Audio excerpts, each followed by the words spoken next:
Mamma mia.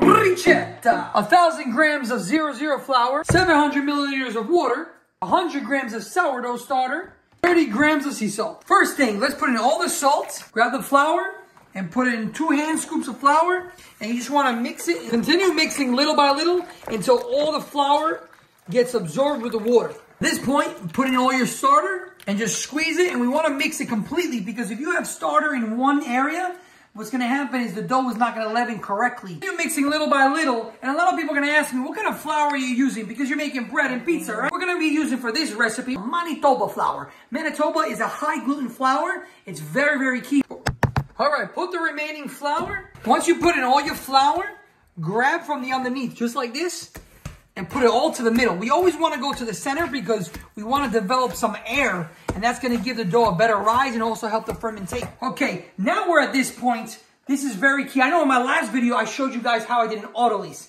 but in this case, this is not an autolyse because we didn't just do flour and water.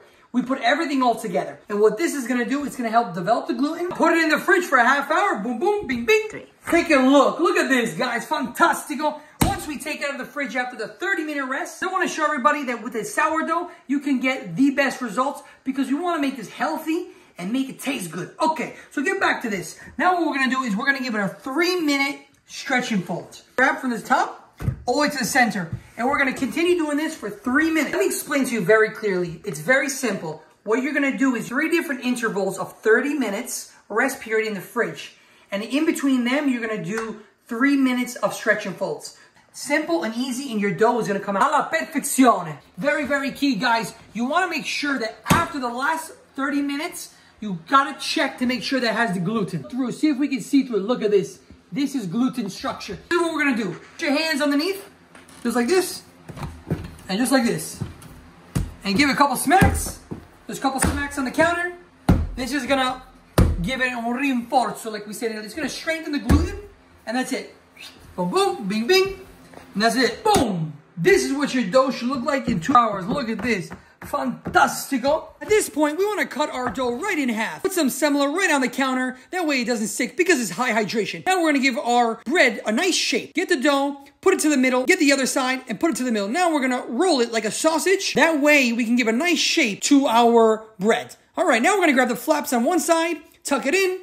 The other side, tuck it in. At this point, put some semolina in your Benetton basket. Put the dough right inside and boom, boom, bing, bing, all done. Make sure you cover your dough and we're gonna let it rest for 2 hours. That way it double size. This is the best part. With the remaining of the dough, we're gonna make 3 doughs of 300-gram dough balls. And let's smack the counter and let's round them up. And make sure you do not forget to seal the bottom. Otherwise, the gas will come out. We're gonna do the same thing as we did for our bread. Put them in a container with a little bit of oil. Boom, boom, bing, bing. And we're going to cover it and let it double size for 2 hours. After that, put it in the fridge. After 24 hours, finally, it's here. Which one do we want to make first? Bread? Pizza? Are you ready? Some semolina flour in a little pan. This is what your bread should look like after 24 hours. You want to be easy and gentle with the sides. Just remove your bread, very gentle, just like this.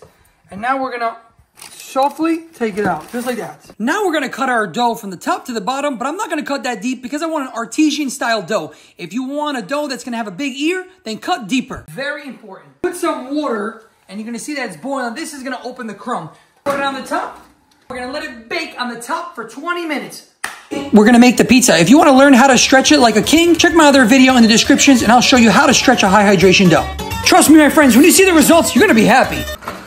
Mamma mia, after 20 minutes, look at your bread. Take your water out, bake the bread. Now put it on the bottom and bake it for about 10 to 15 minutes until it gets nice and golden. Boom! Mamma mia, che bella pizza! Mamma mia! We're finally here, guys. We got the bread, we got the pizza. What is better than this? This is amore. Wow. Let's look at the structure. Hold on. Look at this. Do you believe this is just sourdough? No commercial yeast? Yes, my friends. Wow, look at these. Spongy, soft, airy. Mamma mia. This reminds me of my hometown in Avelino. Very artisan. You see the way the style is? Oh. Hold on. We gotta cut. You gotta wait. We gotta cut the pig. Inside. Mamma mia. Hold on. I smell amore. Che bella struttura. Bella bread, huh? Make sure you smash the like button, subscribe, leave a comment. Let me know what you think. Otherwise,